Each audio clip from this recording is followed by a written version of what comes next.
Alright guys, welcome back to another episode of Crossing Swords. As always, I'm Andrew. I'm also here.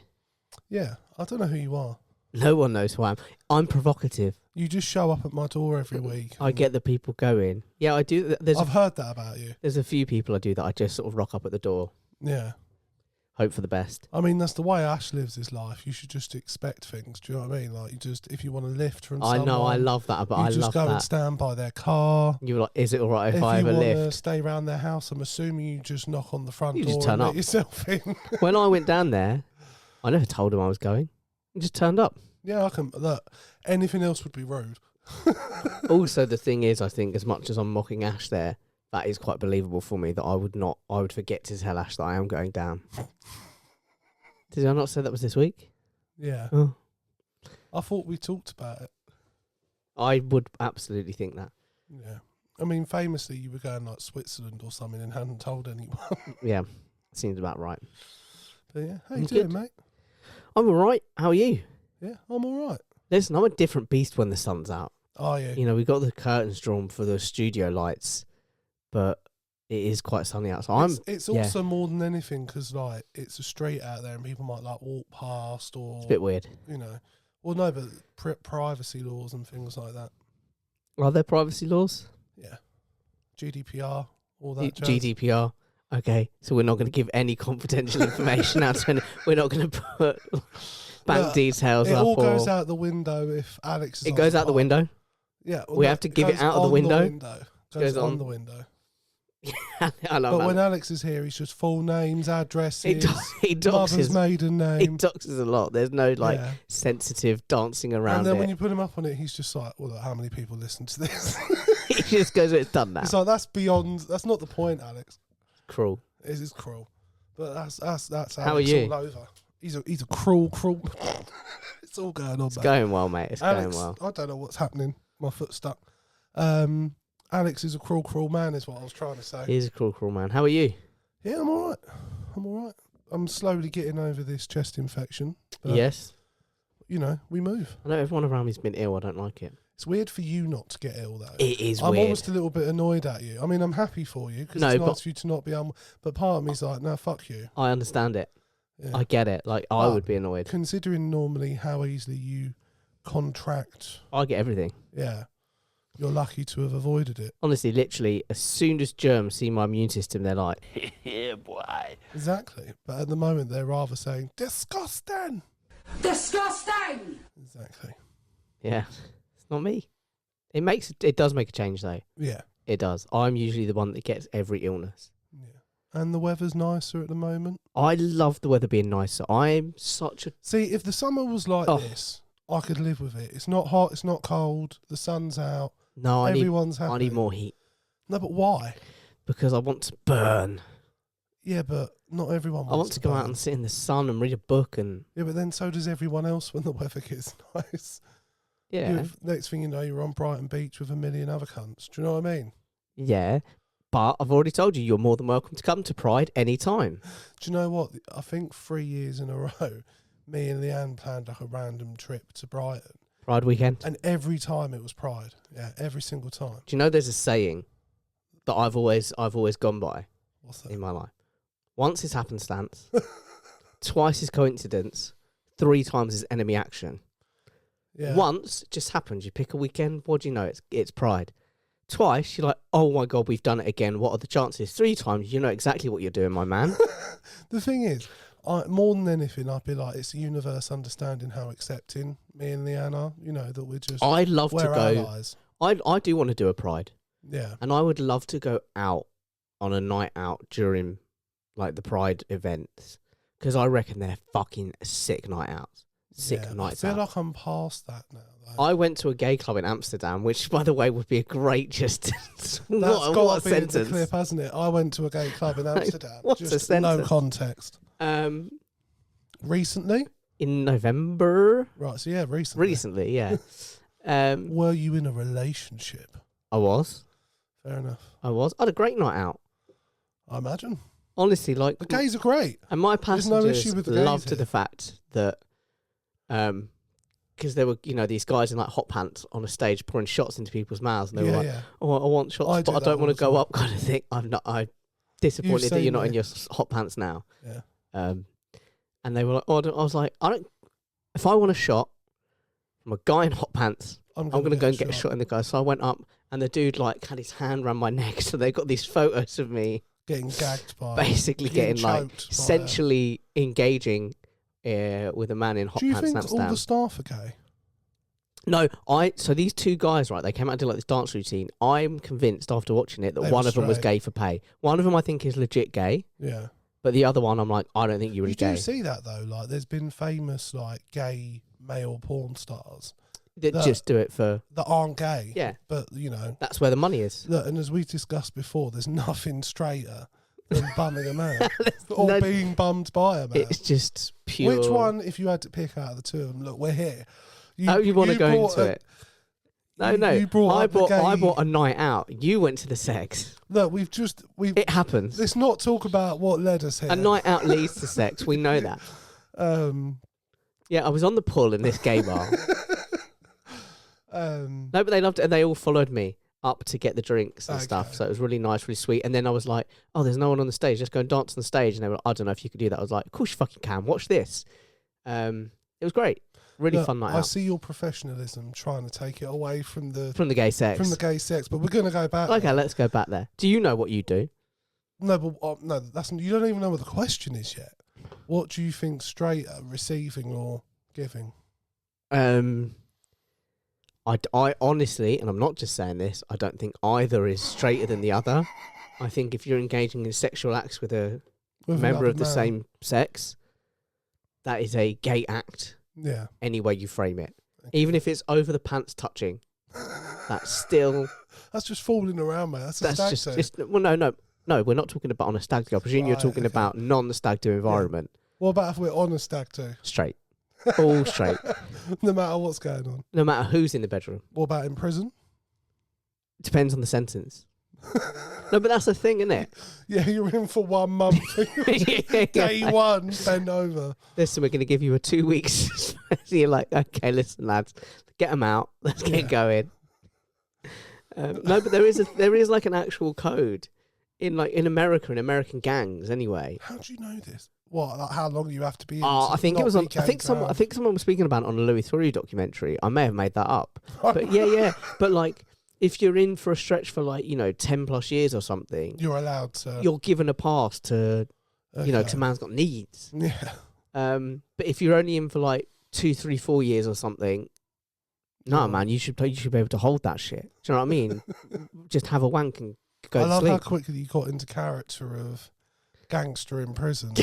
It's very gangster in prison. Yeah.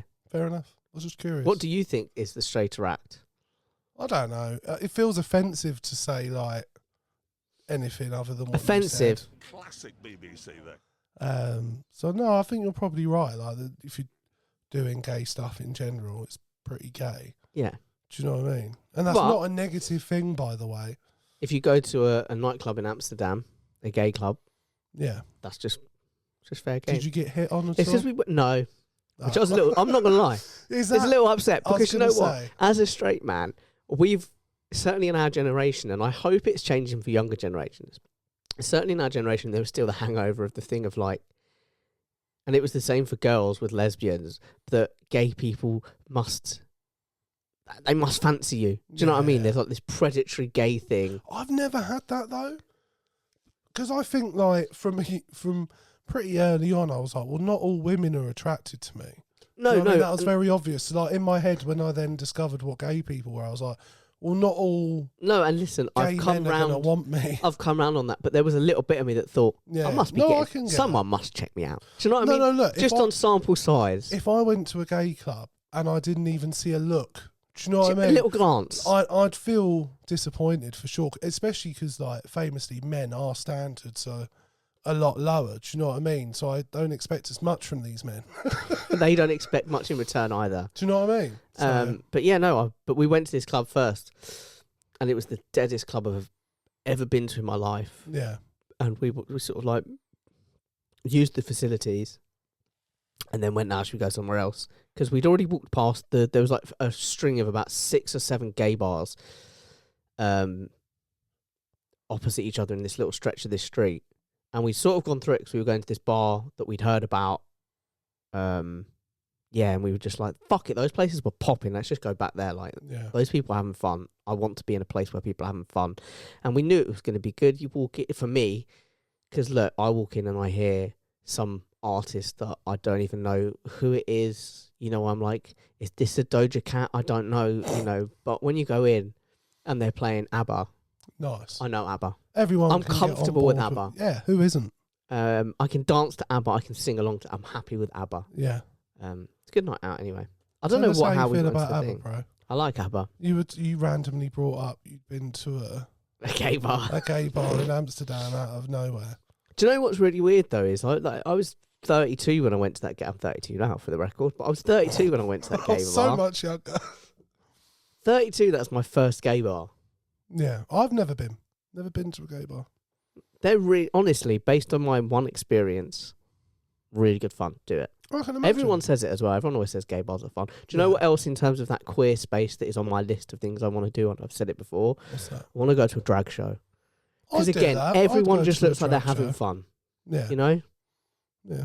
I just want to be where people are having I don't fun. mind a bit of drag. I remember when I was a kid, we went to a hotel in Greece and they had an entertainment team and they did the Rocky Horror Picture Show one night. Oh, yeah. So there's obviously drag in that. So I remember just from a young age, just being like, yeah, this is quite funny. Cool. Yeah. So if you want to organise a night out going to see a drag show, I'd like to see a burlesque show. See, this is the. I've done burlesque. Was that good? Yeah, it was good fun. I really liked the interactive nature of it Yeah. because we were encouraged to get up. That was when that was Dave's night out. That was Dave's birthday years ago. Yeah, which one? Was it the one we were talking about off pod? No. So we went up to London to this burlesque night. Oh, yeah, so I wasn't there for that one. Yeah, it was the one with the burlesque. Yeah, That's the one. Yeah. So we went up to this burlesque club, and they picked like 3 random people in the crowd to kind of like move around the room, do a bit of dancing to this song and whatever. And they at the end they were like, "Oh, you know, well done, you've all won because you participated." And I was like, "Excuse me." That's not how this works. Yeah, sorry. Have we all won? Because 2 of them shuffled around the room, avoiding eye contact with everyone. First thing I did when I got off that stage, and it still gets held to me to this day sometimes. In the what the fuck were you thinking? First thing I did was I walked up to the first person who just happened to be some poor woman who was just enjoying that out. My leg went up on the table, and I was like thrusting in her face. Do you know what? I think the incident where you were thrown around like a rag doll by an older woman was like the karmic comeuppance from your borderline sexual assault of some poor woman. But you know, and I properly threw myself into it the whole way around. I was like, look, 2 people shuffled around avoiding eye contact. I gave someone trauma. There's levels. Did she look horrified when you did it? She was shocked. Okay. I mean, look. Who wouldn't be? It was a long time ago. It was probably before the Me Too movement. You've bettered yourself since then. You've dodged the convictions. Do you know what I mean? So yeah, 0 for 0, baby. I thought the statute of 2. limitations over with. I'm glad you shared the story. Burlesque, but burlesque is good fun. I would do Nice. burlesque again. I think I just want to experience like.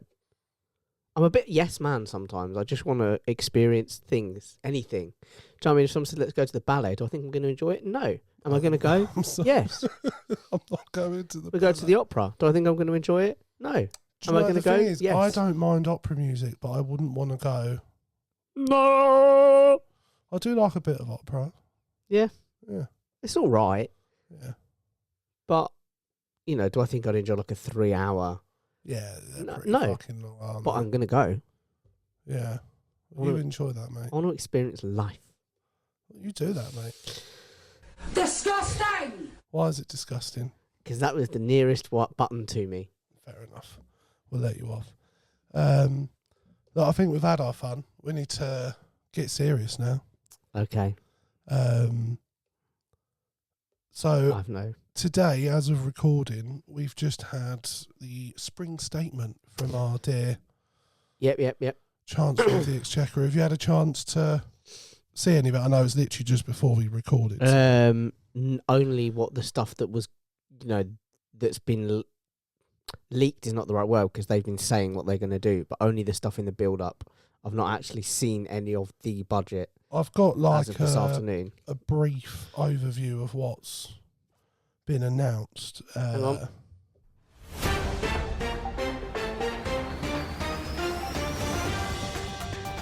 Well, it was fucking running. I'll donate it. Professionalism at its finest. Yeah, just as I said, let's get serious. So the welfare changes, health-related universal credit for new claimants, which was already due to be halved, will also be frozen in cash terms until 2030. The standard allowance for universal credit will now rise to £106 per week. From like 92 or something it's currently at, isn't it? Yeah, I saw that in 2030. As outlined last week, for existing claimants, health-related payments will be frozen in cash terms until 2030.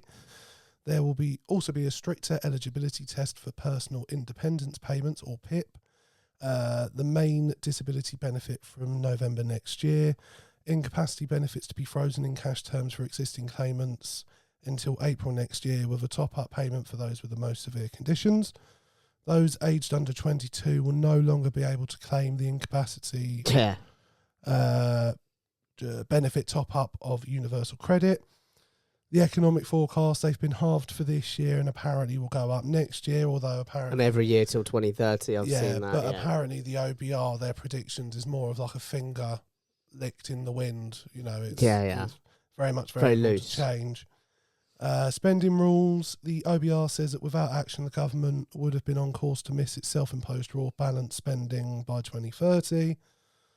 9.9 billion financial buffer against a target set in October's budget has been wiped out, with the Treasury blaming higher debt costs.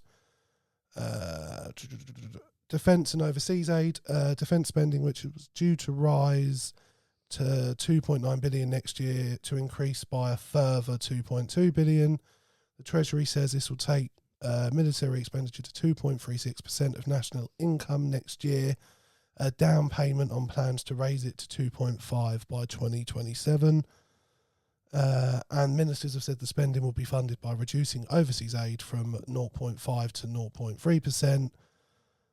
Public services target to reduce the administrative costs of the government departments by 15% by 2030, which amounts to about 10,000 civil service jobs are expected to go, including staff working in HR, policy advice, communications and office management. Those are like the broad strokes. Shall I give you my quick bullet point thinking as I just on a few of those topics, and then we can discuss whatever you want off of it? Yeah. So I'll go sort of chronologically through the points. Yeah, the difficulties on accessing. So it's real terms freeze in terms of money for people on universal credit or on not sure what to call it, on in the system, in the welfare system. Yeah. For people who are disabled, people who aren't physically disabled are really going to struggle to get access to these funds. People who are physically disabled as well, just to put this into context. So the criteria that used to be met. So basically, if you have trouble eating, like if you need help to cook and eat for yourself, if you can't wash below the waist, you still might not qualify. No. Under these new criteria. That's how strict they're making it. They reckon it could be 1 million people. Following on from that, why do we hate our young people?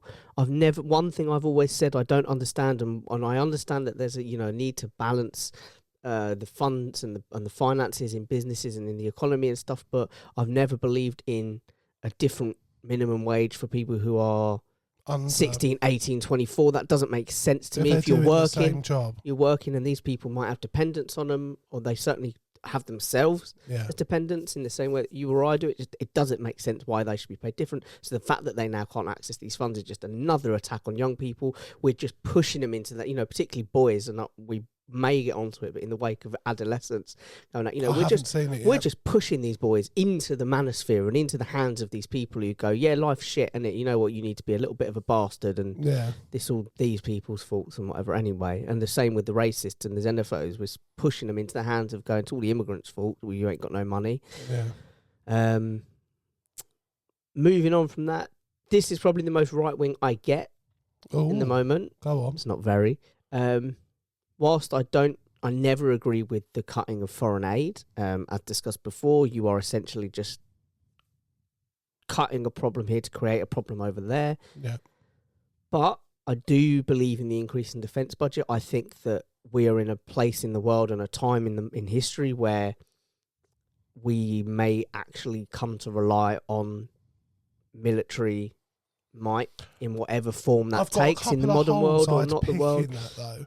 Having listened to what they're going to spend this increase on, a decent chunk of it is going towards what's going on with the Chagos Islands. Yeah, and then another part I would say is it's not enough to make us relevant or capable of No, defending it's not. ourselves. But I'm not against. I'm not against. No, an look, increase fundamentally, there. I'm not necessarily against Um, it, but I don't think it's going to achieve that objective. What was my other one? Yeah, all these figures that they talk about saving in the welfare system and that. Actually, sorry, because there's these figures about people that are dependent on the state Yeah, financially. Well, a lot of people that get included in those figures are civil servant workers, people that Yeah. work for the government. Pensions are one of the biggest, when you talk about welfare, yeah, one of the biggest budgets in the welfare system are pensions. and it's only getting bigger as well, isn't it? And so whatever your perceptions about people on benefits are, these are people that have paid their dues, they've paid in, they've worked all their life, and they're now at the other end and they want to, you know, what we all want. We all want to be able to retire Yeah. one day. And yeah, I think that gets overlooked and ignored a lot. Overall, it's one of those things where it's every single statistic, figure, anything you look at show that the country has been damaged in a huge way in the last 15 years because of austerity. So when you look at growth in the economy, anything, all that stuff, I'm just Yeah. talking about these buzzwords that are being used around at the moment. When did they stop? 2010. Yeah, When the Tories got in and started implementing these austerity packages, these austerity policies. When did we grow? Before that. Not included in the 2008 financial crash. yeah. 97 Which to before 2000. and actually, I've listened to people explain that after 2008, Gordon Brown actually did a really good job. Of keeping us steady, yeah. Compared to almost every other nation affected, we did quite well, considering. I mean, Yeah. look, we didn't do well, but compared to Relative. everyone else. And yet Labour have decided that what they want to do is more austerity. Yeah. I mean, personally, I'm really fucking angry, to be honest, about what's going on. This isn't what Labour's meant to be. And like, I heard something today that really made me pissed. Two things actually made me really pissed off at Keir Starmer. The first one was his own words 4 years ago, Yeah. talking about how devastated the country was because of austerity measures and the Tories' behaviours. And this was before Liz Truss at this point. And the other one was finding out that George Osborne tried to cut PIP payments when he was the Chancellor of the Exchequer. He was stopped. Do you know who stopped him? Pray tell. Jeremy Corbyn. He led the charge to stop him, and Labour now have cut the PIP payments more than George Osborne Yes, would have. I'm aware of that fact that And when Labour I heard have made that, bigger I was cuts like, than fuck Osborne ever me. made. He wasn't even going to cut it like this. But the only thing that has made me feel better about it is seeing that how many people turned out in London today to protest the spring statement. I saw an article earlier in the week, or last week in fact, that said that with the number of people that are currently, with the wealth inequality in this country, the number of people that are currently in poverty and the number of people that are likely to go into poverty because of the spring statement Yeah. or whatever they call it these days, the budget, we can no longer consider ourselves. There's an argument, sorry, to be made that we can no longer consider ourselves a wealthy nation. Interesting. Well, yeah, and to be fair, with how bad things are getting, that's not overly surprising, is it? Yeah, I mean, look, I've been listening to a lot, and I've talked about him a lot on the podcast, Gary's Economics. His name's Gary Stevenson. I don't know if you've watched any of his content. I don't watch videos, really, sorry. Fair enough. Unless he's telling me about 10 massive plot twists that saved terrible movies. No, he's not. It's unlikely. He's more or less leading the charge about redistributing wealth and introducing a wealth tax, and because in his opinion, and I don't know if I've ever actually talked about who he is or his background, but he last year released a book called The Trading Game, I think it was called, and it tells his life story, and he did like the rounds on podcasts, and that was sort of when I became aware of him. And he worked for Citibank, and one year he was their best trader in the world. And he basically used to trade on interest rates and bet on the economy, essentially. And the way he made his millions was basically betting against the British economy every year, because every year everyone would say, oh, growth's going to go up. And it never did, yeah. And it never did. So he was just like, cool, I'll just keep betting. And since he's left banking, continues to prove that he's right, bet against the UK economy and continue to make millions. And he's now become a spokesperson through his YouTube channel and going and debating people like Piers Morgan or millionaires on Diary of a CEO to basically argue for a wealth tax. And well, I was going to say, is he one of the patriotic millionaires? I think he's a lot. I don't know if he's actually a member, but I know he's definitely done stuff with them. But yeah, he's basically like, people should be paying more money. And for those who don't know, the Patriotic Millionaires are a group who have been, I would say more so in the last 3 or 4 months than ever before, have been actively campaigning for a wealth tax. They're saying, we have money, not just us, but there are loads of people like us. Obviously, if it was just them, it'd be easy for them to convince, but there's a lot of other millionaires and billionaires in the country, but there's this small group of millionaires who are saying, we have the money, stop taking it off the people who don't. Take it off us, and you make X amount of money. You cover so much more ground. Yeah. And they've said that if you just taxed us an extra 1% a year, you'd raise 23 billion. So that's the black hole eliminated immediately just from 1%. What if we did something spicy and we're like, we're going to take an extra 2%? Yeah. And the thing is, these people earning this sort of money are normally earning about 10% interest on their assets and their wealth every year. So they're still left with 8%. They're still growing. Their money's still going up. They're still growing by 8%. We're just taking 2 off the top just to, make sure people aren't starving. It seems easy in principle. The thing is, though, in reality, it is easy because politics is choices. And like Labour are in a position that if they wanted to, they could do that. They've got the political capital to do it. Their MPs are apparently not very happy about what's going on at the moment en masse. Like, the majority of the party is against the government on what's happening at the moment. Yeah, Labour have had a lot of challenges over the September statement from their own party. Yeah. And understandably so, because a lot of I know we've said before, Labour are not left wing, but a lot of their members are still centre left. The Labour movement is a left wing movement in reality, but the current, isn't it? Yeah, but the current cabinet. Yeah.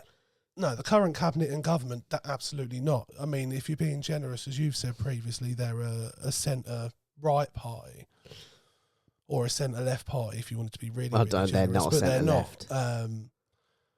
But a lot of their MPs and members are still.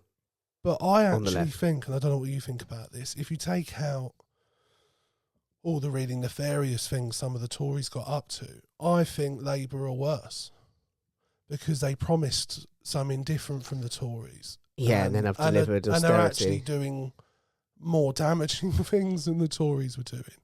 Do you know what I mean? By cutting PIP payments, and not just cutting them, but cutting them further than the father of austerity was going to. That's pretty damning, I think. It's really damning. And for me personally, anyone who has any support for Labour or Keir Starmer, you for me, lose any credibility if you try and defend them now. Yeah. Because I think it's gone past the point of trying to balance the books. If everyone in the country was struggling, like rich people alike and poor alike, then fine, but they're not. Well, it's almost like, not to keep banging on about wealth inequality and all this stuff, but it's almost like, say, I'm just going to pick an arbitrary number here, 100. Let's say there is £100 in the British economy. I know that seems really... Yeah. Let's run it. Let's say 100 million, because it's just a nicer, bigger number. Yeah. 100 million pounds in the British economy. 20 years ago, the poorest of us had 30 million between us, and the richest few had 70 million. Yeah. Now, the poorest between us only have 10 million, so it's really easy from our point of view to look and be convinced that there's less money, because we go, well, yeah, a few years ago we had 30, now we've only got 10, so there is nothing going. But actually, the richest have now got 90 rather than 70. There's still 100 million pounds in the British economy, but we have less of it, and it's all at the top, and it's not being spent. Yeah. It's not going anywhere. It's just accumulating wealth on top of wealth on top of wealth, and that's I can't understand, and I've never been able to understand why we continue to attack the people at the bottom and try and take the money from the people at the bottom who don't have it, whose lives are going to be are going to be very measurably worse because of these cuts. And I don't actually believe there's a medium to long-term benefit to this. I don't see any. No. Because they would say, we're struggling today to make things better tomorrow. But I think tomorrow looks just as shit, to be honest. Yeah. And yeah, look, I think... I said to Jo this morning, I was talking to her about this, and I said, I think the problem is politicians, and I think the problem is the general public. I think we need to educate. I mean, way to narrow it down, that's more or less everyone. Oh, yeah, I guess so. But please, sorry. We need to demand more of our politicians and actually expect them to serve us. I think we need to start not just pushing for things that improve wealth inequality, like a wealth tax, but actually clamping down on things MPs are and aren't allowed to do. No second jobs whatsoever. I think they should just be gone. Because none of these people having second jobs are earning less than what they're earning as an MP. So if you're being paid, some of these people, double the amount you're being paid as an MP, what one are you going to put more effort into? There's no one on earth that would be able to successfully argue, well, they're going to work harder for the less paying job, aren't they? So I think stuff like that needs to be removed. I think we need to have a real good look at how we deal with donations and funding parties. Because I agree on both of those points. Because, again, I think it's outside interest. Like we've talked about before, Keir Starmer and really senior people in the Labour Party have received campaign donations from pro-Israel lobbies. And, I don't know whether that's a conflict of interest, but it at least gives the image that there could be. So I think that sort of shit needs to be removed completely. I think the biggest problem with demanding that the MPs do more and serve us is that we don't know how they should be serving us. We don't know what that looks like, so we can't demand it of them. That leads me to the second issue I have, which is the general population, is that we need to educate the general public properly from a young age about politics, how our political system works, what they're meant to be doing, what they shouldn't be doing, and I think all of that needs to be taught from a young age. But then we disagree on policies. That's why we all vote for so many different parties, because we think, for example, there are a large number of people that think benefit cuts will benefit the economy. The thing is, that's less... you could argue that's an educational issue, but we know if you present some people, like say me and you, two people, you present us with the same bit of information, we're probably going to react differently to it in some degree. That's going to happen with anyone, whether it's 3 people, 4 people, 5. It's just going to happen. But I feel like the base knowledge of how our political system is meant to work, what they should be doing, I don't think that's as open to interpretation, or it shouldn't be. But would that actually be effective if we know how the system works? I'm just playing devil's advocate, by the way. I think an educated...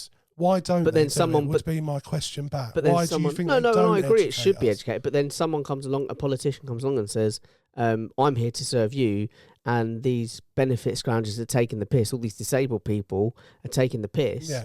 I'm going to get the money back in the economy from them. I'm going to take cuts from them.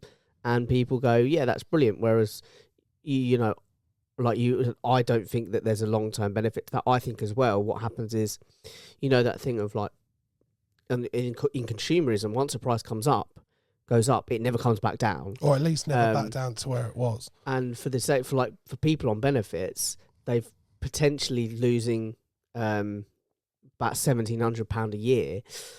Okay, they lose that now. They might get it back, but by the time they get that £1,700 a year back, of everything will it's be 10 such. years on. Everything's gone up exponentially, No, totally. and even though they couldn't afford it 10 years ago, they really can't afford it now. Yeah. So they're in exactly the same position where they're still just as worse off. It's one of those. No, totally. And I think there will always be people who are against these sort of systems, like who just don't believe in you helping anyone, that people should be self-sufficient and able to deal with these things. So really, but that's my point. What I we would really still need to teach is empathy.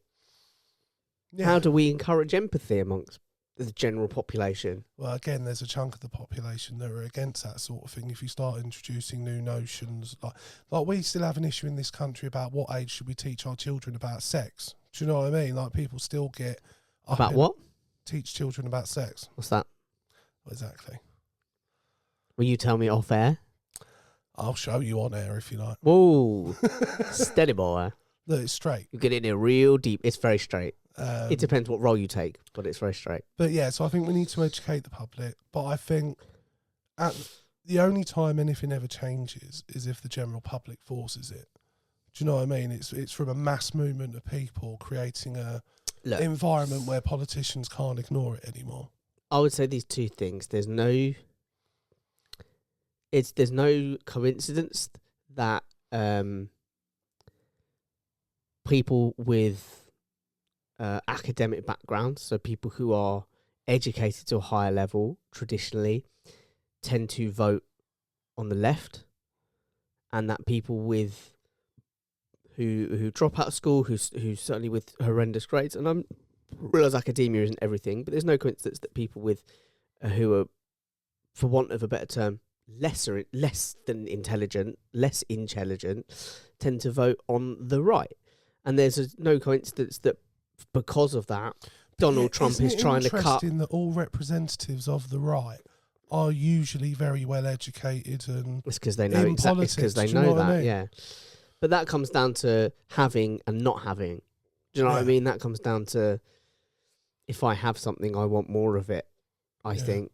But yeah, look, there's no, Donald Trump is flooding the media sphere with misinformation and disinformation and making everyone not trust anything. Yeah. And he's just cut the Department of Education. He's trying to create a dumb nation, a dumb populace, because a dumb populace, or at the very least a confused one, because a dumb populace will vote for him. Yeah. Whereas an intelligent populace won't. Yeah. So I think that education is a thing, but I don't know how to translate that into the real world. Like I said, the one thing you really need to teach is empathy, because whether you're on the left or right, really, there should always be an element of empathy. We should never be looking, whether you believe that there's a problem with immigration or not, you should never be looking at someone coming in on a boat, making that horrendous crossing on small boats, dying. Generous most of the time, by the way. They're dinghies, but dying and going and not caring and going, well, they shouldn't have been coming here anyway.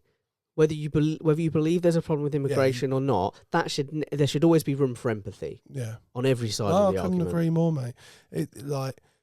It really baffles me that people can get to that mindset. The woman who went to prison for tweeting burn the hotels. Okay, you might have a problem with. You might think, why are we putting up these immigrants? Death on these people. But there should always be. Look, I agree. The amount of money we're spending on asylum hotels is it's bonkers. And for me, just while we're on it, the easiest way to actually deal with that is to put money into the asylum processing, so that we can get these people processed quicker. The answer isn't let's burn those fucking hotels down. Do you know what I mean? No, I couldn't agree with you. But look, but what I would say is I do agree that the amount of money is insane. Yeah. Like just having to rent out entire hotels en masse to house these poor people. Because we're not processing. Totally. Yeah, look, we've said it before. We live in a post-truth world at the moment. Yeah.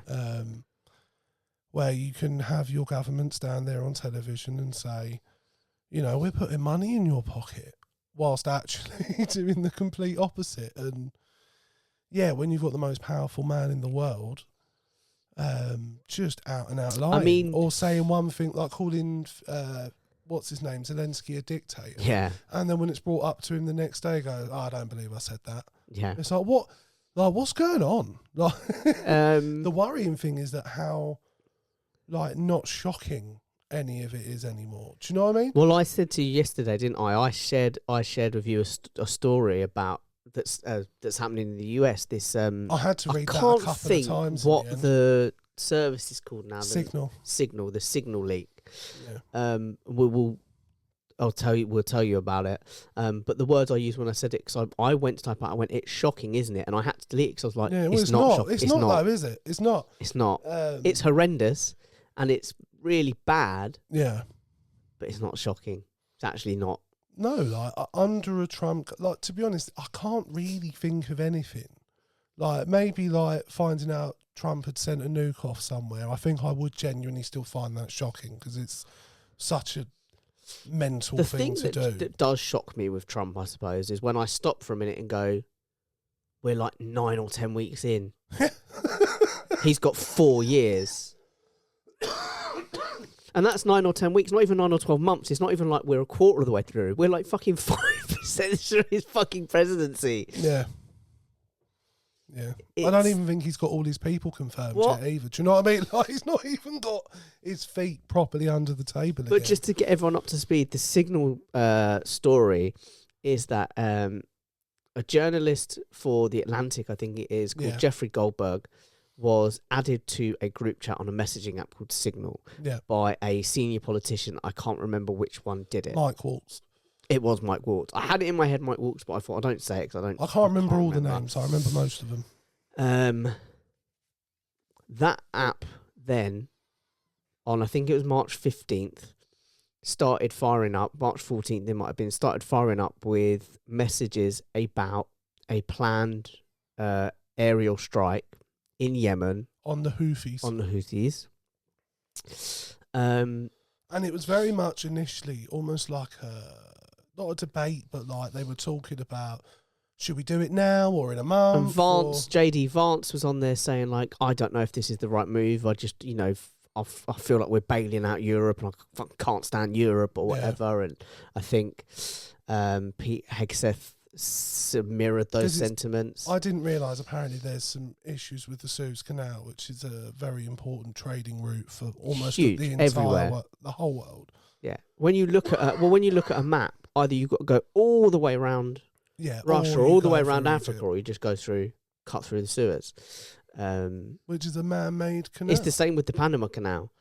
It's very important because either you have to go all the way down and round, sort of basically through the fucking Arctic to get back up, or you just cut through it. We tried to take it once. We did try to take it once. I've got not us, but not crossing swords. By the way, we didn't storm the Suez Canal. Our great nation. Anyway, I can't remember what I was saying. He's in the chat. And they're dropping some highly sensitive. Now, Mike Waltz, I think, and Pete Hegseth have come out since and said that none of the information in there was classified, even though, and I would like to point this out, that Jeffrey Goldberg has claimed since that the CIA, the director of the CIA, named an undercover operative in the group chat. And he said, so basically, he shared a lot of this stuff because he didn't think it was real until the attacks happened. Yeah. And then he was like, holy shit, there's no way. And I didn't realise this, journalists get a lot of dodgy shit go on where people invite them into conversations to try and get them rather than... And particularly now, because if you can, the whole Trump agenda, if you can discredit a journalist when they break a story that is true, you just go, well, look at that story they broke last month. Trump has he's slandered him already. Out before. Yeah. But yeah, look, I mean, when I read the exchanges, this wasn't, because I think like the defence they might come out with is like, it's a one-off, it was a mistake, something like that. But that conversation was not a tentative, we shouldn't be doing this. This was a, we talk like this all the fucking time. Bear in mind that when Trump first got into office in 2016, one of his big points that he ran on was that Hillary Clinton, email leak, should be in prison. Yeah, because she was using a private server to communicate. Here they are inviting people into group chats with highly sensitive, in their words. And I heard an argument this morning or yesterday on the news that said that should this journalist now release everything, because he was and they're very lucky, by the way, that he didn't release it before the attacks. Obviously, he didn't know. Yeah, he but had some journalistic and patriotic standards. He's also withheld a lot of information that he considered to be in the best national interest. Yeah. So, like the CIA operative, who's currently active. You know, that's endangering her life. It's been revealed that it's a female, and it's endangering the operations that they've got going on there. So they're lucky that he was at least a stand-up guy in that respect. Yeah. But someone said, well, should he then put everything out there, and when they come after him, go, well, nothing's classified. Those are your words. There's nothing in there, you know. The thing He's not going to. No, but it was just if I was him, it was an academic debate. Like, look at Snowden, look at fucking what's his chops, Julian Assange. Yeah. It is not in your benefit to release. Do you know what really got me? Shit. I think about the signal thing, the story, and I've seen I've read his article, so I've seen the bits that he's released. It was the use of emojis following bombings. I'm so glad I found you said that that. so insensitive and so wrong. Wasn't it? It was a fist pump and an American flag and an explosion and a fire emoji or fire. Yeah, and you just like, fuck. I found that just felt wrong. I heard someone. I'm so glad you picked up on that as well. It's the first thing I noticed when I read the exchange. I was like, who fucking does that? Do you know what I mean? Trump's gang. That's who does it. Oh, but don't worry, by the way. Because the latest that came out of the signal leak is that they've got Elon on it. Elon, their top tech guy, he's looking into it. Yeah. Well, he is the tech guy. Do you know what I mean? Don't worry about it. That'll all be solved. Yeah. No issues. Yeah. I mean, look, I think it's incredibly worrying that people with access to some of the deadliest arsenal on the planet are having such casual conversations about whether we do or don't. And some of the questions in this conversation were not, you know, one of the things that someone said, and I can't remember who said it, but someone said one of the conversations that happened was someone in that group chat, and it involved people like someone under the guy MAR, which we assume is Marco Rubio, because those are his initials. Yeah, it's Marcus Antonio Rubio. Yeah, who's Secretary of State. There's like obviously Pete Hegseth, who's the Tulsi Secretary of Gabbard Defense. in there? Yeah, and there's also a couple of senior military advisors there was to Trump. National Steve Miller, I think, advisor was in there. So there's a lot of people in this chat. And then the second most powerful person in the world. Yeah. But one of the conversations was, I don't know if this is the right time to do it because a lot of the population don't know who the Houthis are. So maybe we need to ramp up the propaganda basically get people to know who they are so that when we attack them, it's received Muslim terrorists, better. Bang. Do you know what I mean? And then one of them was like, well, I just don't think there's never going to be a good timing because, you know, we're never going to raise that information. That's just not going to be something that we can do. So we might as well just do it now. And like, this is just, it shows what they think of us.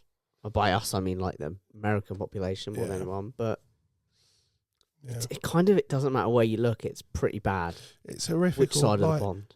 It should be shocking. Do you know what I mean? It should be. And it feels like 10 years ago, even maybe not 5 years ago, but in our childhood in any country, if this sort of shit went down, which conceivably it just wouldn't. Do you know what I mean? Like, this shouldn't even be possible. One of the people who was in that chat, by the way, because Signal is like an encoded end-to-end chat thing app. One of the people that was in it was actually, at the time that this conversation was going on, was in Moscow to have meetings regarding the situation in Ukraine. Yeah. Come on, man. Seriously? Yeah. Like, how is this not a national security issue? Well, not with Russia, because Russia are US's allies now, but I feel like growing up, this would have just been everyone's fired. Do you know, everyone in that group chat would be no one's been fired. No. And what they've come out and said, the stance they're taking is that nothing even was wrong, really, because, you know, they didn't do anything wrong. Nothing was classified, was leaked, and this Goldberg's a bit of a prick. None of this was classified. Do you know what I mean? It's bollocks, isn't it? Yeah. No, we've just decided it's not classified. Do you know what I mean? Yeah, it's bad. I'd be like, cool. So can we have all the info about all the other bombings? And Jon Stewart made the joke that one of the messages was Pete Hegseth, the Secretary of Defence, saying that, "Don't worry, guys, this operation is very secure at the moment." Yeah, can't make it up. Do you think in any way it was deliberate?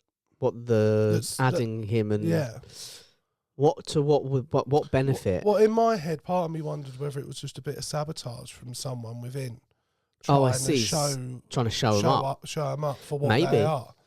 Because that did cross my mind. Because I can't imagine any of these politicians manage these group chats themselves. I imagine it's an aide or someone. Maybe Mike Waltz, one of his aides, was like, "Do you know what?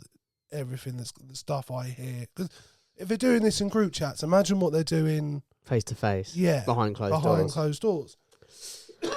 So maybe you're an aide and you hear all this shit and you're like, "Do you know what?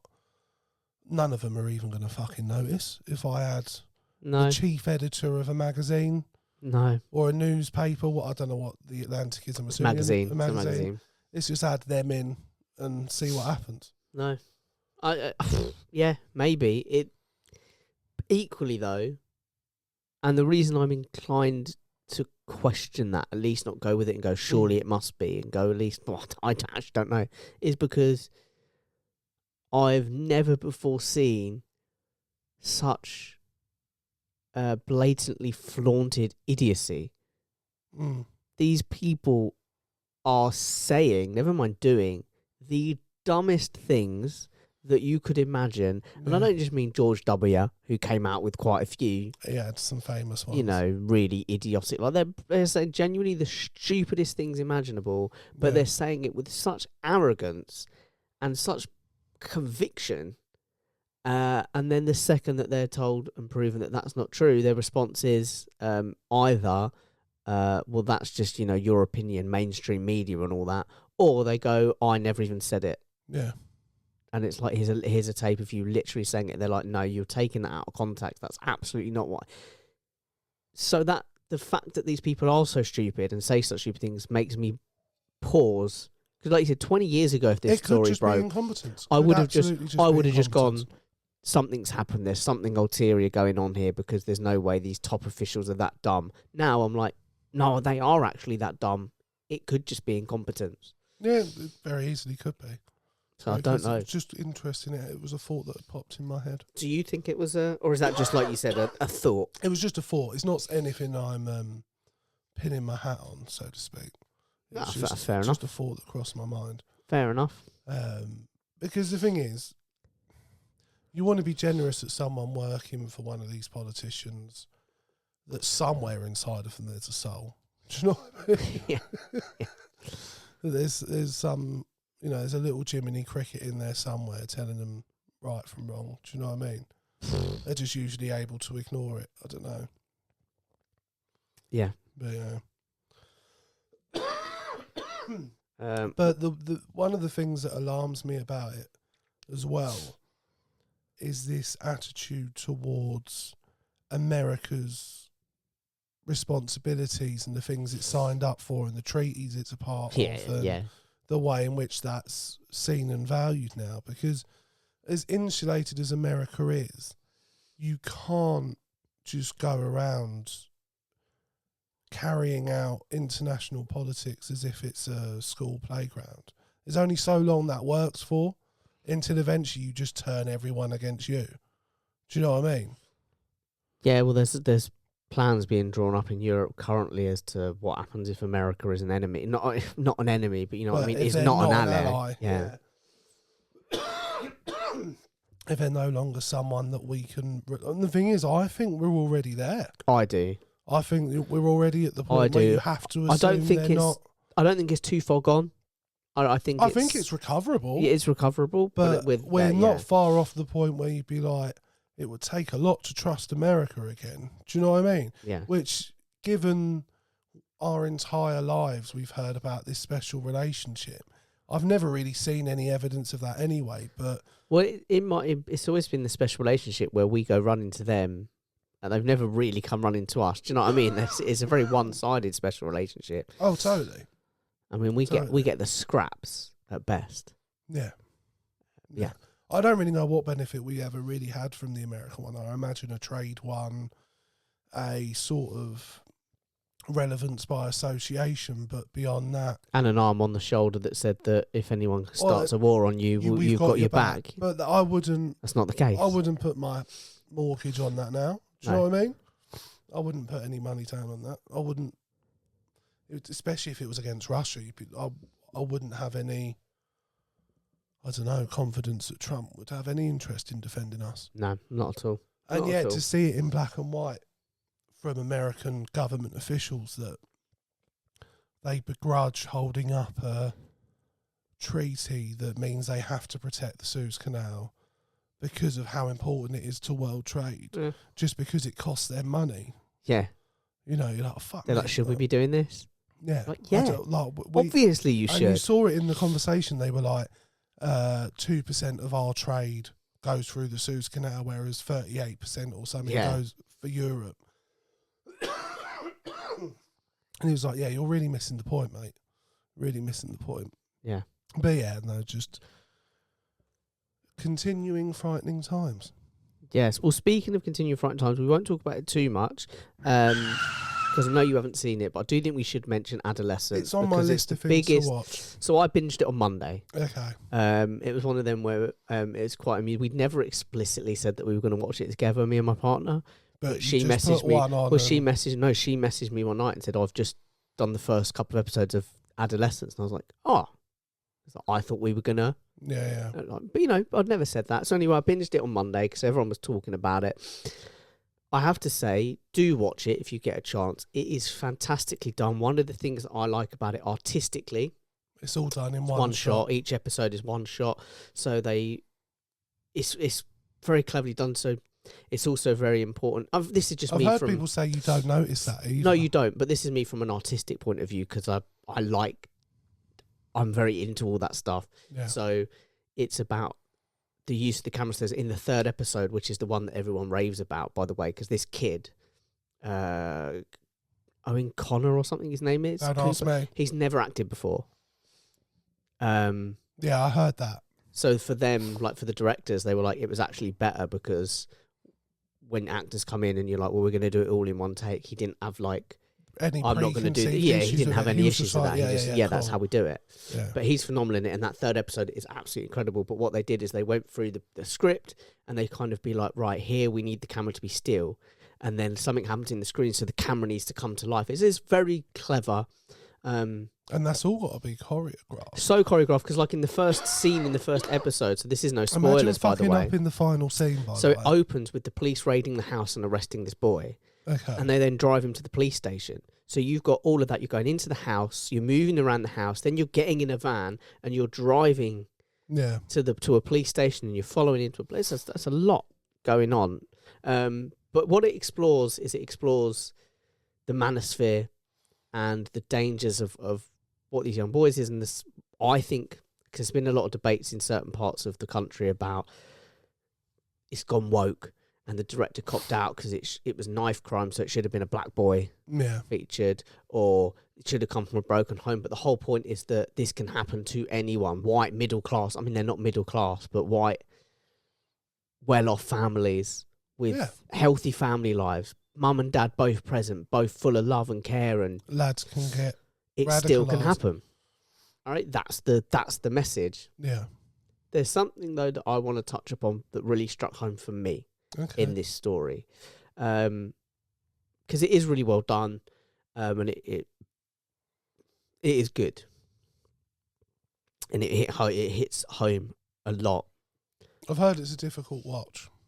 I didn't find it that. Okay. I heard some people saying it was really horrible to watch. I get that. I imagine the third episode was phenomenal. Some of the best acting I've seen as well. Because the kid who's doing amazing, but the woman who's his scene partner in it for most of the episode. She has to kind of do a more subtle act. It's phenomenal. Everyone in it is absolutely incredible. But there's a bit in it where, and again, this isn't too much spoilers per se, where the police have made an assumption that because these two kids had interacted online, they must be amicable. They must know each other and they must be friendly. 'Cause they go to the same school and they've posted on each other's posts. So they were just like... And that struck me because it got me thinking, and it suddenly made me realise, and I'm going to share this thought with you now. It might be a bit messy, so I apologise. But, you know, as someone who wants kids one day, it did hit me a bit, because I suddenly thought the people that are responsible for protecting children, parents, teachers, police in the more extreme cases, we don't understand the world that these kids are living in. And the biggest thing that we don't understand, so it's not just not knowing the latest slang term or a pop song. The way, particularly post-pandemic, the way that the social landscape has changed when we were kids to now is unimaginable. Kids do everything online, and the way they operate online is different to how we operate online. We use social media very differently to how they use social media. For us, and I feel very lucky about this, that even though social media came in during our lives, if we wanted to go and play with our friends, you'd just go knock on the door. Yeah. Like, we would, once we got phones, we would message each other, and you'd make plans on, like, MSN. I feel like or we were sort of at the start of it. We had stuff like MSN. It changed for us, for sure. But, you know, you could still just go knock on a kid's door and hang out. And we spent, you know, how we know each other, we spent pretty much every day after school in a park. Out socialising in person with each other. I don't think kids operate that way anymore. And so that one thing, so it's never mind like, oh, these slang terms or emojis that the kids are using, I'm like, I don't know what that means. It's like, yeah, if I saw a kid interacting with another kid online in a certain way, I would probably fall into the trap of looking at and thinking, there's nothing wrong there. They're obviously getting on. And actually, in their language, they're not getting on. Yeah. And I don't know that. How can I protect my child if I don't know what's going on? And I think now more than ever, every generation has it where you don't know what you don't, you know, the world changes for each generation and you can't fully understand. But I think now more than ever, the way that kids socialise has changed so much that we can't understand it. So it's really hard to protect them. No, in my head, Sorry, that was a bit of a messy No, rant. that's absolutely fine, mate. There's a lot of issues that come with technology and children. What came into my head was you need to make sure you know your kid.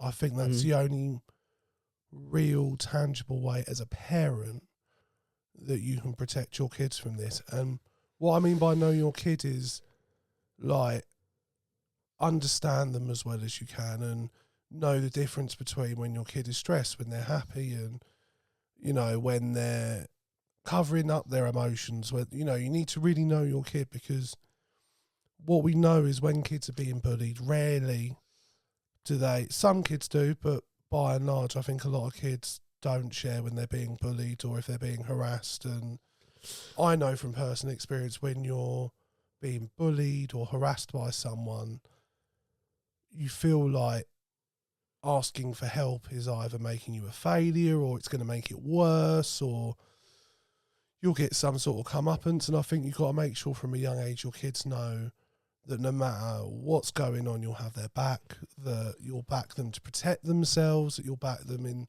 all sorts of ways. I think you've also got to keep an eye on what they're doing. That's a delicate balance, because you want to give your kids privacy, but I also think it takes a certain amount of emotional perception to be able to tell when your kids are feeling what they're feeling or withholding information. I'm not sure but most people are at that level, possess that emotional intelligence themselves. Maybe. That feels a bit harsh. I feel like most people in general can pick up on if someone's sad, happy. I think we can pick up on the basic emotions, but the more subtle stuff, I don't know if anyone always can. I don't know, it'd be interesting to... And if your kid wants to hide something from this you... would be probably a really good question to ask someone like Joe or Mia or, you know, or any of our mates that are parents, because they would be able to... Because I don't know how well you know your kid instinctively. Do you know what I mean? Because I don't have a kid. I don't know what that connection's like. But I don't know. But think about your partner, who you know intimately. See, I mean, maybe I'm more empathetic and I think you are. understanding. But if But because I think, like, if you were to ask Leanne, she would say, I know her incredibly well. Like, if we Leanne... send each other... she'll send me selfies. And I'll say to her, you look X, Y, and Z. And she'll go, that's exactly what I'm feeling at the moment. Now, fair enough, maybe not everyone can do that. But I'd like to think most parents, if they're paying attention... But I think as well, if Leanne wanted to hide something from you... I'm not saying she definitely would be able to, but I think there's a good chance she would be able to get away with that. I think I think it would depend what it is. If your kids wanted to hide something from you, maybe not when they're really young, but when they're teenagers and stuff, then they probably could get away with it. Yeah. Teenagers is tough because there's a level of independence that comes with being a teenager. But like I don't know, I think another big one would be no smartphones until they're a certain age. I don't know what that age would be. Well, do you know what? I mean, that's not for this week, but that is something I want to discuss with you, smartphones and social media and stuff. Yeah. When would you introduce it to them? When would you let them have it? Also, would you teach them beforehand, all that stuff? So I don't need you to necessarily go into it now because, like I said, I think that's a bigger discussion. Yeah, I don't know. Again, I think that's a conversation I'd like us to have. Yeah, it's definitely... parent with us to get there. Because like, my instinct would be like 16. To be honest with you, like my gut instinct would say they need to be as close to 18 but then as obviously possible. They're gonna have access. They're gonna find their own and ways. shit, they're also gonna find ways to access it in the same way that your parents would go, I'm not gonna let you drink until you're 18. Yeah, I might let you have one when you're 17. Again, but we're out 14, again, 15 in the park. Because I think it depends on who you are. I'm not a particularly rebellious person, so I didn't really I never did the underage drinking. I think I've been present with you at some underage drinks. I think I was like, no, but like I was like 16, 17, and it wasn't mental. Do you know what I mean? We had like a bottle of cider down the park. We weren't, doing a case of beers. The old 3 litre Blackthorns. Yeah, shit like that. But I would say most of my drinking in my younger years was of legal age. No, okay, but that was just an example. But like kids, you're not meant, I'm not going to let you smoke until you're 18, but we both went to school with kids who smoked from the age of like 12, 13 upwards. Yeah. I think though, and look, this is going to sound really wank. I think. Hang on. I'm not prepared for either of us to sound wanky. It's just not like us. Times are like really tough. So, as someone who's not a parent, me saying anything about how people should parent their children should be taken with a pinch of salt because I don't know the realities of it. I get that. I agree. Likewise for myself. But like when I look back at my childhood, the things we didn't rebel against, like my mum was a chain smoker, but the attitude was like, you two don't smoke. My sister smoked from a young age. But stuff like booze, my sister did a little bit, I think, again, but nothing mental. And I think a big part of that was our parents were never like over the top or overly controlling about those things. Do you know what I mean? So there was a balance there. Like if I wanted to try my dad's beer, he'd be like, yeah, you can try a sip, you're not going to like it. And he was right, I didn't like it, so it put me off. I think there's definitely I think it's healthy, a certain amount of rebellion in those teenage formative years. I think it's crucial in sort of being able to form your own opinion stuff, but I don't know, ultimately maybe I'm just coming at it from that old school point of view and going, it never did me no harm. But yeah, there's ultimately kids will find a way. I think considering how damaging social media and the internet is to young people, I think... And older people, everyone. Well, no, definitely, but I think from a young age, creating an environment where your kids are less dependent upon it is a healthier way to go. How you do that, again, practically, I don't know how that My works, approach as it stands would definitely be to, from a relatively young age, to educate my children about social media and about the pitfalls of social media. For example, I think something that a lot of older people struggle with is that they don't understand how the algorithms work. They don't understand that if they like a certain post, they're going to see more shit like it. So if they like something that says immigrants are bad... Oh, mass, are people really that stupid, though? I know that sounds like a silly question to a degree, but... I don't know. Isn't that a given? Like, don't you just know that? Do you know what I mean? No, I don't think you do. And that seems mental to me. I think it'd be like, to me, there'll be stuff with technology that's coming through now that I don't understand. But I think something that young people generally do understand that stuff, and they are a bit more aware of it. But the dangers of that, teaching them that, you know, you've got to be very careful with your algorithms. Just because you see a lot of something, it doesn't mean it's right, representative of what's happening. Yeah. It just means that it's really loud for you on your feed, but it doesn't mean that it represents the general conversation, stuff like that. Being aware of the people. I know it sounds really daft and it sounds simplistic, and maybe it's oversimplifying it, but also teaching them that you can walk away. Yeah. Like if there's a conversation going on that's upsetting you or troubling you, put it down and walk away. Like the social media is not the be all and end all. And I know I understand the FOMO And the thing is, I remember being on holiday in Greece, and shit was going down. Someone was doing well for themselves. Well, my parents were doing all right at the time. I'll just, come on. But I was on MSN Mama like on that. a computer at the place we were staying, because there was like drama going down. Yeah, and you didn't want to be where we were going to be having a fight when I was back from holiday with these knobheads from school. I mean, that's some wonderful first world situations where you're in a villa at the time. hang on, you're in a villa in Greece, organising a scrap back home. Yeah. From the computer. On holiday. Top notch stuff. Yeah. Top notch. But if you'd have told me then, oh mate, you can just walk away from this. It was like, just the most enjoy your important holiday. thing Yeah. that's going on. So yeah, like it's difficult. Like, when you're getting abuse online, I don't know. There's quite a dangerous aspect to it when you're experiencing that, in terms of like you feel like you could just walk around a corner and walk into these people, and it's 100%. Very sinister. And I just personally feel if I was a parent, my idea would be to limit it and to be as stern with it as I could feel I could get away with. You've almost got to be very clever. Really, and I think particularly if we're talking about like my kid was 12, 13, 14, being really honest with them about why I'm doing it, and not just be like, no, you're not allowed, but be like, no, you're not allowed because of, how about we sit down and watch Adolescence together? Do you know what I mean?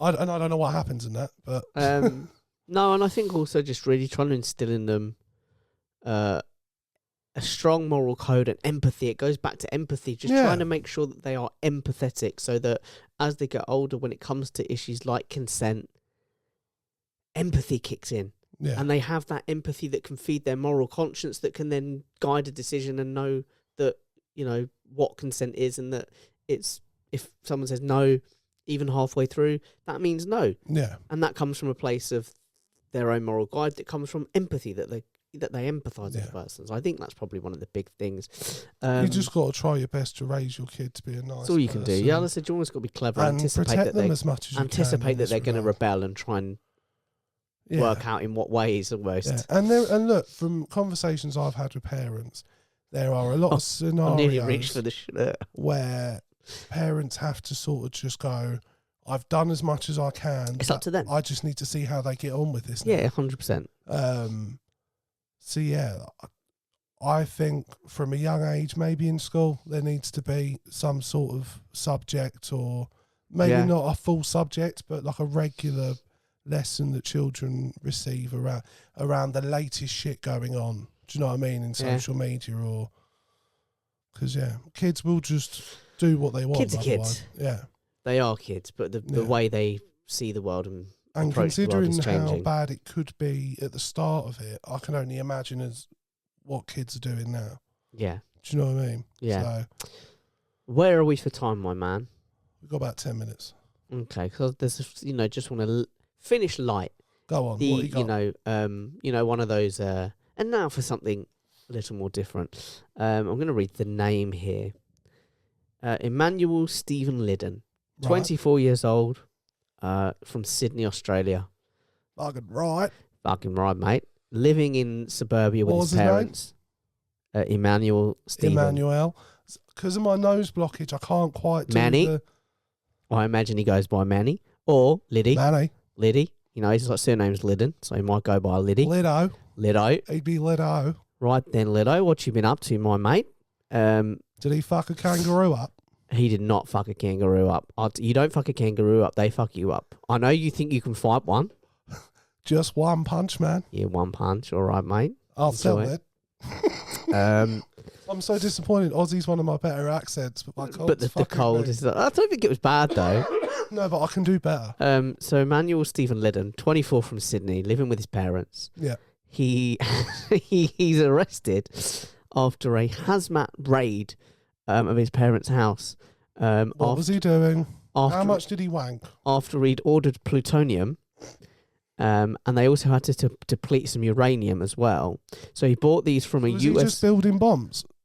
He bought these from a US science collectible site because he was trying to, and I quote, collect all of the periodic elements. Was he autistic? Well, his lawyer has argued that he's not dangerous. He's just a nerd, like a science nerd. Because they by the way, they also seized mercury and thorium from the same package. Because his lawyer was like, he's not hidden it. They were like, he's got his name on his wall. He's got his name and his address on the delivery package. He's not tried to be like sneak something through customs. He's just innocently wants to collect all of the periodic elements. Yeah, but we all know you can't. There's certain stuff you're not allowed, and stuff to make. But he probably just saw it and went, "Oh my god, there's a website that sells plutonium. I'm going to get some." There's a lot of issues here. He shouldn't have been able to get his hands on it, for starters. No, but he also shouldn't have been trying to get his hands on. He just wanted all the elements. Yeah, I mean, I sort of admire, and I'd love to know because this is in all the articles. I read 2 or 3 articles because I really wanted to know. In none of them did they say how far he'd got. Right, okay. You would think that would be included. I wanted to know how many he had. The uranium was and the plutonium were the final 2. I mean, if they were the first 2, I'd understand the issues. It's very hard to argue I'm trying to collect all the elements when the only 2 you've if they were the final 2. Are highly dangerous. Yeah, if they were the final 2, they could have let him at least taken a photo of the whole collection. I think, yeah. No, look, I think it's a noble pursuit. And that was a vaguely periodic joke. No. I disagree. No, you don't think so? I don't think he should have been allowed. I don't think he should have done it. Oh, he weren't allowed. He got arrested. Good. Just wanted them all, you know what I mean? Just, Ledo, you can't be going and doing that. Listen, Ledo, mate. I've got to tell you. Should we just start doing Australian from now on? Just everywhere. They're doing. I see you've ordered some plutonium. Sick. Yeah, you've ordered some plutonium, mate. You can't do that. No. That's a no-go. Fucking no. Hey, fucking police going to be around, mate. You can't have that. Lido, listen. That's a very... You got to stop. I think you've got to go Australian full time. You got to stop. And what? Is this fucking uranium? Why you got uranium, mate? Yeah. Yeah, where's your helium? Imagine if you just had a helium balloon and some, uranium plutonium. Well, that's the point. Helium... Oxygen tank, helium balloon, oxygen tank. I was going to say, bit of coal, displaying oxygen. Yeah, a bit of coal or a diamond. That's quite high end, actually, the diamond. But a bit of coal. Uranium, plutonium, we've covered. The thing is, I've had some weird not weird hobbies, but, sad hobbies. You get into weird things, yeah. That's a very weird one to get into. Do you know, can I just say this? And maybe I feel a certain sense of, camaraderie with Lido. Is that because you did bomb-making searches? Yeah, I feel like I would make that innocent thing. I'd be like, what an amazing thing. You've admitted before that you searched how to make a bomb. You had to make a homemade bomb, yeah. Right, because I got a factory. Because I was curious. Because you've seen all these movies and all these, documentaries. The bleach plays a big part. I'm like, what element is bleach? What does bleach do in the thing? What role does bleach play? What is the... Yeah. You can't Google that, Jack. Listen, mate. I see you've bought a load of bleach and now you're Googling. No, but I was just curious. I love your Australian accent. It goes a bit Kiwi, to be honest, a lot of the time. Whatever it is, I like it. South African. South African. Listen, Lido, you cannot be buying uranium, yeah? I was on a long walk to freedom. Please put the uranium down. My name is Nelson Mandela. Why are you carrying plutonium? You cannot do that. Oh, should we just do every... No, I felt too offensive. Every news story we break, should we just try a different accent? Why not? We just can't do Asian. Oh, do you know what? I was watching... Or Southeast I was Asian. watching this thing called Last One Laughing Yeah. on Prime, where they get like 10 comedians hosted by I've Jimmy watched Clark. all of it. Loved it. Okay, so I've got the last 2 episodes to go.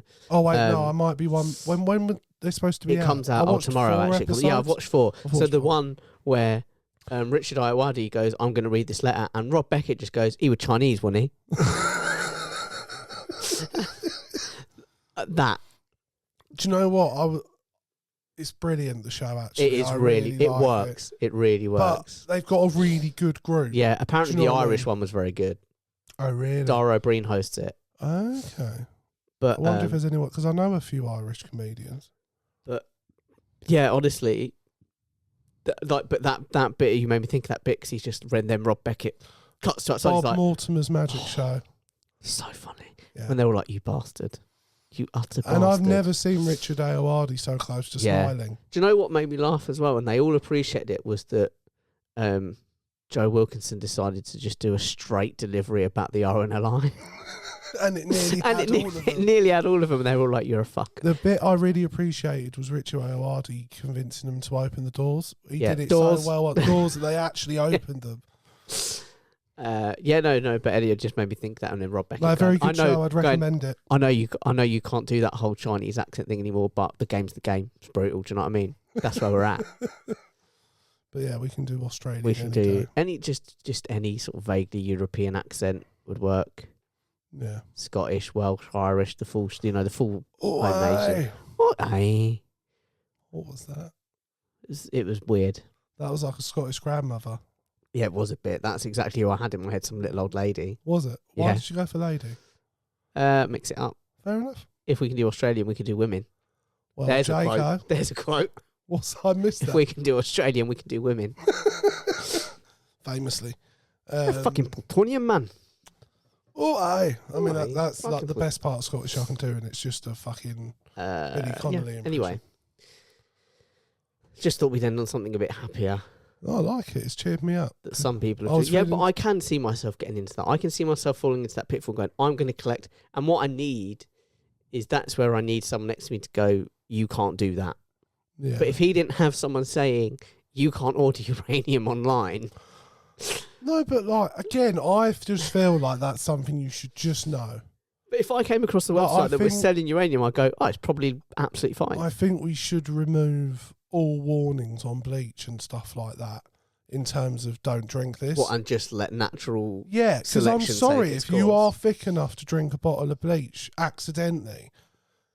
It's the world's not meant for The you. accidental ones don't bother me. It's the deliberate ones that I think are the issue. Well, no, the deliberate one, they've got a certain idea in mind. Do you know what I mean? There's something they're trying to achieve.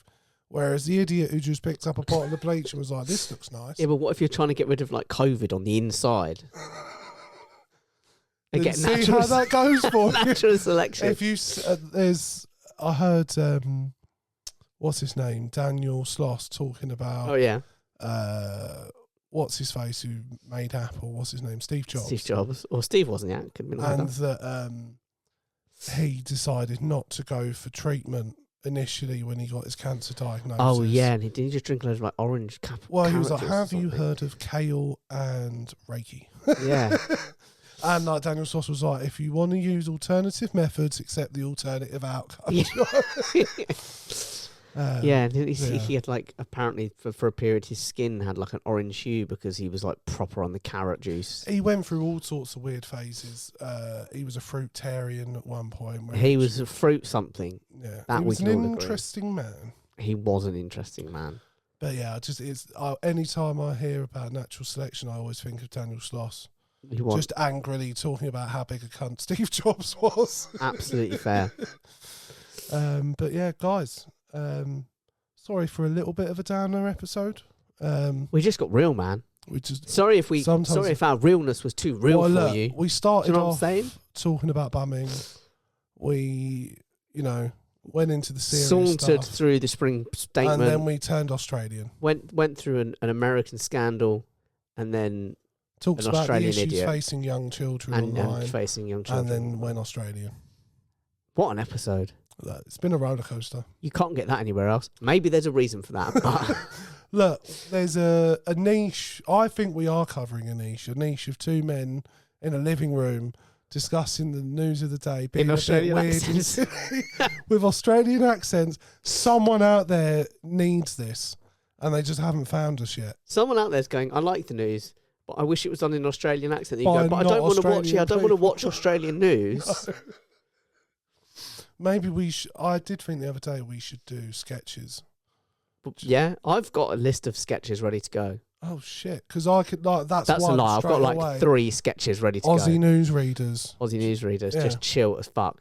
Yeah, but I want us to do it that style. Is it SNL where it's the Weekend white Update. guy and black guy? Weekend- and I they like the write Weekend it for Update. each other, Oh, trying to catch I each love other that. They out. do that every year. I absolutely adore it. I think that it's fantastic. I'd like us to do that. I sort of adore it. style. And the fact, like, also the neither of fact us- he's married to Scarlett Johansson is just Who is? the white dude. Is he? Yeah, Good man. I'm proud of him. yeah. Do you know I didn't know Ryan Reynolds had been married to her. Has he? He has been Really? previously, not currently, obviously. Fucking celebs, they've all fucked each other. Yeah. Do you know what? But they often say that about the podcast sphere. And yet I've yet to be We're all- invited to an orgy. And all I'm saying is... Only by me. Yeah, I know, but I don't know why I told you. Yes, it was a mistake to wear that catsuit before, but I won't wear it again. You just got to give the people what they want, mate. That's what I thought I was doing. And apparently what the people I'm want, the people. what the people want is me not at the orgy. Well, I'll continue to go and keep you with me in spirit. I'd rather you kept me. I can give you a bit of my hair. They explicitly said don't bring him. So I I'm imagine sorry. that's happened. That's happened to me a lot. They were like, just bring yourself. They want to cross one sword. Yeah. They don't want multiple They swords said in the mine's big equation. enough to cross itself. And I've seen it. It is. Yeah. Do you remember that time you did get it knotted up? You That had to was an- help. that was an that was a incident. sticky situation. I tell you what, nearly took the sword to it. We nearly just were like, you know what? You still have enough left if we just chop this in Oh half. my goodness, that was like, yeah.